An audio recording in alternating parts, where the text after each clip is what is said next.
283 सीटों पर वोटिंग हो चुकी है और बहुमत के लिए आंकड़ा होता है 272, यानी 272 के आंकड़े से और 11 ज्यादा सीटों पर वोटिंग हो चुकी है, कंप्लीट हो चुकी है। 272 सीटें सरकार बनाने के लिए चाहिए और 283 सीटों पर वोट पड़ चुके हैं, यानी बहुमत लायक आंकड़ा इन 3 चरणों को मिलाकर ईवीएम में बंद हो चुका है। लेकिन फिलहाल तो नरेंद्र मोदी इस रेस के फेवरेट माने जा रहे हैं और उनका टारगेट सिर्फ 272 नहीं बल्कि 400 का है। ये 400 सीटें उन्हें क्यों चाहिए, यह भी आज पीएम ने क्लियर कट बता दिया और इसमें राम मंदिर की एंट्री कैसे हुई वो भी बताऊंगा। कर्नाटक की बाकी बची जो 14 सीटें थी उन पर भी मतदान हो गया। यूपी में जाट लैंड के बाद इस चरण में यादव लैंड भी कवर हो गया। आज यूपी की जिन 10 सीटों पर वोट डाले गए उसमें यादव बहुल सीटें शामिल हैं। महाराष्ट्र की 11 सीटों पर आज वोट पड़े हैं, उसमें से 7 सीटें महाराष्ट्र की शुगर बेल्ट माने जाने वाली सीटें हैं। पिछले बार 11 में से 7 सीटें बीजेपी ने जीती थी। इसके अलावा मध्य प्रदेश की 8 सीटें, छत्तीसगढ़ की 7, बिहार की 5, असम की 4 और बंगाल की 4 सीटों पर मतदान हुआ। दादर नगर हवेली की 1, दमन दीव की 1 और गोवा की 2 सीटें, यानी कुल मिलाकर 11 राज्यों की 93 सीटों पर मतदान हुआ है। इस चरण के पूरा होने के साथ ही कर्नाटक, गुजरात, असम, गोवा और छत्तीसगढ़ में भी वोटिंग कंप्लीट हो चुकी है, यानी करीब आधे से ज्यादा चुनाव कंप्लीट हो गया और बहुत लोगों को तनाव होगा कि चुनाव में क्या होगा। लेकिन प्रधानमंत्री नरेंद्र मोदी पूरी तरह से रिलैक्स्ड दिख रहे हैं। मैंने जब उनका इंटरव्यू किया तो भी वो बहुत रिलैक्स्ड और कॉन्फिडेंट दिख रहे थे और वही चीज आज भी नजर आई। चुनाव में आज का दिन प्रधानमंत्री नरेंद्र मोदी के लिए बहुत खास था क्योंकि आज प्रधानमंत्री को अपना वोट डालना था। प्रधानमंत्री आज गुजरात में अपना वोट करने के लिए डालने के लिए पहुंचे। पीएम ने सैफरन कलर की जैकेट और व्हाइट कुर्ता पहना हुआ था। उनके साथ गृह मंत्री अमित शाह भी नजर आए। जिस सीट पर पीएम मोदी वोट डालने के लिए गए वो गांधीनगर की सीट है और यहां से गृह मंत्री अमित शाह चुनाव लड़ रहे हैं। पीएम मोदी एक सामान्य व्यक्ति की तरह पोलिंग बूथ में पहुंचे। वोट डालने से पहले पोलिंग ऑफिसर को आईडी कार्ड दिखाया, फिर उनकी उंगली पर स्याही लगाई गई और वोट डालने के बाद पीएम मोदी ने पोलिंग बूथ से निकलकर उंगली में लगा स्याही का निशान दिखाया। वहां लोग पीएम मोदी को देखने के लिए, उनसे मिलने के लिए बड़ी संख्या में जुट गए थे। पोलिंग बूथ से कुछ दूरी पर उन्हें देखने वाले जो उनके फैंस खड़े थे, उनकी देखिए किस तरह से भीड़ थी नरेंद्र मोदी की एक झलक पाने के लिए। पीएम मोदी पैदल ही लोगों के बीच पहुंच गए और खुलकर लोगों से मिले, उनका अभिवादन किया, उन्हें ऑटोग्राफ भी दे रहे थे। जब भीड़ के बीच पहुंचे तो उन्होंने एक छोटे से बच्चे को भी अपनी गोद में उठाया और उसे खिलाते नजर आए। पीएम मोदी का यह अंदाज देख वहां मौजूद लोग और गदगद हो गए। वोट देने के बाद पीएम मोदी और अमित शाह काफी दूर तक इसी तरह पैदल चलिए। देखिए, क्योंकि वो गुजरात से हैं और देखिए किस तरह से लोगों से उनका कनेक्ट है और यही बात लोगों को उनसे जोड़ देती है। गुजरात में अपनी पुरानी यादों को ताजा भी उन्होंने किया क्योंकि यहीं से पीएम मोदी और अमित शाह ने अपनी राजनीति की शुरुआत की। आज ये दोनों दिग्गज एक साथ अहमदाबाद की सड़कों पर पैदल निकले तो लोगों को वो दौर भी याद आ गया जब नरेंद्र मोदी और अमित शाह की जोड़ी ने इन्हीं सड़कों पर एक कार्यकर्ता की तरह मेहनत की थी। आज पीएम मोदी वोटिंग के लिए गुजरात में थे। पीएम मोदी का परिवार गुजरात में एक साधारण परिवार की तरह रहता है। आज पोलिंग स्टेशन पर पीएम मोदी के बड़े भाई भी नजर आए। पीएम मोदी ने वोट डालने से पहले अपने बड़े भाई का पहले आशीर्वाद लिया, तब जनता का आशीर्वाद लेने के लिए गए। वोट डालने के बाद पीएम मोदी ने यह भी बताया कि वो कैसे एक दिन में कितने सारे राज्य कवर कर रहे हैं, कितनी रैलियां कर रहे हैं। यानी एक तरह से पीएम मोदी ने मैसेज दिया कि उनका 400 सीटों का टारगेट पक्का है और वो इसके लिए एक्स्ट्रा एफर्ट ले रहे हैं, ज्यादा प्रचार कर रहे हैं। एक बार प्रधानमंत्री मोदी को सुनिए, फिर आपको बताऊंगा कि तीसरे चरण में किसका पलड़ा ग्राउंड रिपोर्ट में भारी दिख रहा है। देशवासी ज्यादा से ज्यादा मतदान करें। आज तीसरे चरण का मतदान है। अभी और करीब करीब 3 सप्ताह चुनाव अभियान चलेगा। 4 मतदान के दौर आगे भी हैं। मेरा गुजरात में मतदान के नाते यही एक जगह है जहां मैं रेगुलर मतदान करता हूं और अमित भाई यहां से भारतीय जनता पार्टी के उम्मीदवार के रूप में चुनाव लड़ रहे हैं। मैं कल रात को ही आंध्र से आया हूं, अभी गुजरात में हूं। मध्य प्रदेश जाना है, महाराष्ट्र जाना है, फिर तेलंगाना जाना है। तीसरे चरण के दौरान 11 राज्यों में वोटिंग हुई। अलग अलग राज्यों में अलग अलग मुद्दों पर जनता ने मतदान किया। आपको पहले बिहार का हाल दिखाता हूं, जहां तीसरे चरण में 4 सीटों के लिए वोटिंग हुई। बिहार से एक ग्राउंड रिपोर्ट देखिए। मुद्दा तो जो काम करेगा उसको वोट करेंगे, वही है। हाँ, झंझारपुर निर्वाचन आयोग है, जिसका काम अच्छा रहा उसको वोट करेंगे, किए हैं हम लोग। जैसे कि ये एमपी का चुनाव है तो राष्ट्रीय मुद्दा ही प्राइमरी रहता है, लोकल मुद्दा तो विधायकी चुनाव में या फिर मुखिया इलेक्शन में रहता है। तो वैसे हम लोग रामप्रीत मंडल जिससे जो अभी के सिटिंग एमपी हैं उनसे बिल्कुल भी खुश नहीं है।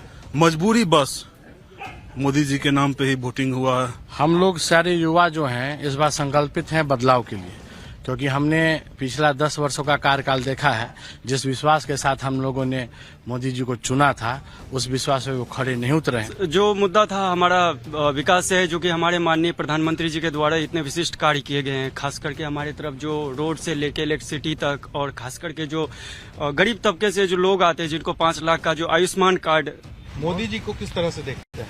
अच्छा देखते हैं हम लोग, उन्हीं के नाम पर तो वोट देते हैं। अभी जो वो कुंदन मंडल खड़ा है उसको हम लोग थोड़े वोट दें, हम तो मोदी को हम लोग वोट दें। कैंडिडेट नहीं है, मोदी का चेहरा देख के मोरार की एकदम राइट। अच्छा, ये सेंटिमेंट कई जगहों पर सुनने को मिल रहा है कि कैंडिडेट कौन है इससे फर्क नहीं पड़ता, नरेंद्र मोदी के चेहरे पर वोट डाल रहे हैं। या लोग ये भी कह रहे हैं कि जो सांसद हैं उनसे नाराजगी है, लेकिन नरेंद्र मोदी को जिताना है इसलिए वोट डाल रहे हैं। कई लोग परिवर्तन की भी बात कर रहे हैं, लेकिन जो चीजें दिख रही हैं वो आपको ग्राउंड रिपोर्ट दिखा रहा हूं। ये बिहार में लोग क्या कह रहे हैं। इसी तरह आज मध्य प्रदेश की 8 सीटों पर वोट पड़ा है और एमपी में कैसे मतदान हुआ, जनता ने किन मुद्दों पर वोट डाला। भोपाल से आपको एक ग्राउंड रिपोर्ट दिखाता हूं, भोपाल में लोग क्या बोल रहे हैं।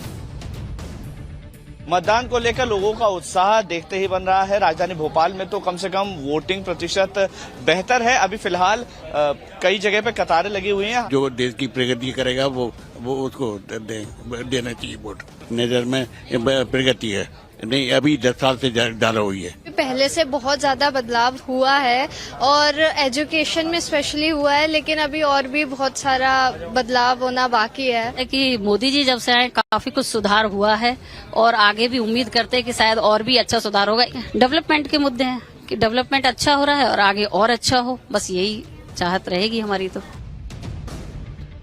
यानी मध्य प्रदेश में भी कई लोग डेवलपमेंट को मुद्दा मानकर वोट करते दिखे हैं। कईयों को लग रहा है कि भाई डेवलपमेंट अच्छा हो रहा है, इसको कंटिन्यू रखना है, डेवलपमेंट को आगे बढ़ाना है। इस तरह की बातें लोग कैमरे पर कर रहे हैं। उसी तरह प्रधानमंत्री नरेंद्र मोदी का कॉन्फिडेंस भी है, उनकी बॉडी लैंग्वेज, उनका रिलैक्स मूड, ये सब बताता है कि चुनाव किस दिशा में जा रहा है। वैसे भी तीसरे चरण को लेकर बीजेपी पूरी तरह से कॉन्फिडेंट थी, क्योंकि जिन 93 सीटों पर आज वोटिंग हुई है उसमें पिछले चुनाव में बीजेपी ने एक तरह से क्लीन स्वीप जैसा ही किया था।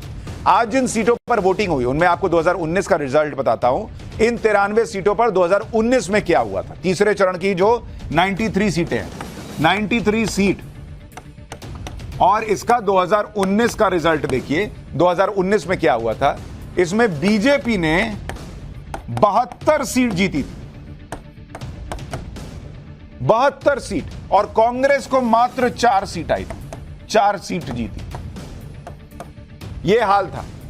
अगर आज के इंडिया अलायंस और एनडीए की तुलना की जाए तो 2019 में अगर आप देखिएगा कि एनडीए का क्या हाल था भाई, तो एनडीए को 2019 में 93 सीटों में से 75 सीट आई थी, 75, और जो आज का इंडिया अलायंस है उसको मात्र 8 सीट आई थी और अदर्स जो हैं उनको 10 सीट गई। तो यानी ये वो फेज है, तीसरा चरण, जो बीजेपी के लिए मैसिव जीत दर्ज करना और वहां मैसिव बड़ी संख्या में सीटें हासिल करने वाला है। अच्छा, सिर्फ एक चुनाव की बात नहीं है। जिन 93 सीटों पर आज वोटिंग हुई है उसमें पिछले 3 चुनाव से बीजेपी ने अपनी ताकत लगातार बढ़ाई है, जबकि कांग्रेस का लगातार सफाया होता गया है। 2009 में बीजेपी के पास 93 में से 47 सीटें हुआ करती थी, जो कि 2014 में बढ़कर 67 हुई और 2019 में बढ़कर 72 पर पहुंच गई। जबकि कांग्रेस के पास इन 93 सीटों में से 2009 में 27 सीट होती थी, नरेंद्र मोदी का चेहरा आया तो घटकर 9 रह गई और 2019 में घटकर 4 हो। अगर इन सीटों पर कांग्रेस की गिरावट का यही पैटर्न रहा तो 4 सीटें भी कांग्रेस के लिए बचाना मुश्किल हो जाएगा। अगर तीसरे चरण की 93 सीटों पर पिछले 3 चुनाव का वोट शेयर देखें तो भी बीजेपी काफी मजबूत नजर आती है, इन्हीं 93 सीटों पर अगर आप 93 सीट पर वोट शेयर दिखाऊं, वोट शेयर क्या कहता है भैया, उससे भी बहुत कुछ पता चलता है।